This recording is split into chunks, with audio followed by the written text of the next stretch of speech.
ហើយចប់ចុចទេ បាទសួស្តីជម្រាបសួរបងប្អូនបាទថ្ងៃនេះខ្ញុំមានបាតតេស4ក្បាលនេះបាទនេះ1 2 3 4បាទ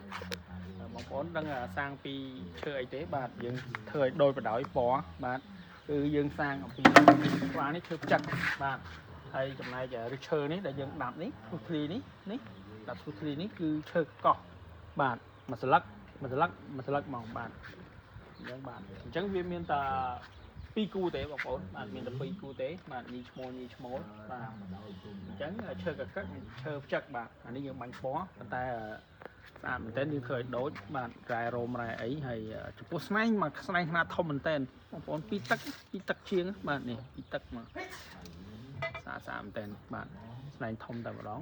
បាទហើយមើលនេះមានរោមកធ្លាក់មកបន្តិចបាទស្នែងតេះនេះមេគេបាទមានតែ2គូទេណាបងប្អូនបាទឈើបាទឈើមកនេះគឺយើងសាងមក2គូទេបាទ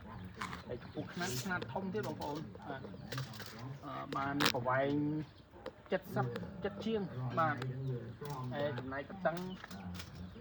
បានរហូតដល់30បាទមានអាខ្លះធំអាខ្លះដល់40បាទអានេះដល់40អីអានេះប្រហែលជាបាន8ធ្លាក់មកនេះបាទហើយវាចំពកធម្មជាតិបងប្អូនបាទនេះវាចំពកធម្មជាតិពកកកោះហើយយើងដាប់ធ្លុះធ្លាយអស់ណាមកដុំហ្នឹងបាទហ្នឹងហើយស្អាតមែនតើធ្លាយអស់ហើយ2គូសម្រាប់បងប្អូនមានកញ្ចោះឬក៏ហាងកាហ្វេអីបាទឬក៏ហាងកាហ្វេអីស្អាតមែនតើបាទដាក់2គូហ្នឹងបាទដូចខ្ញុំឈរអញ្ចឹងមកបាទមានតុកអីអញ្ចឹងមួយមកបាទដាក់មកយើងផឹកកាហ្វេផឹកតែផឹកអីស្អាតបាទមើលថតពីជារៀងថតពីស្ដាំទៅស្អាតបងប្អូនមើលដាក់កំពុងត្រួយមក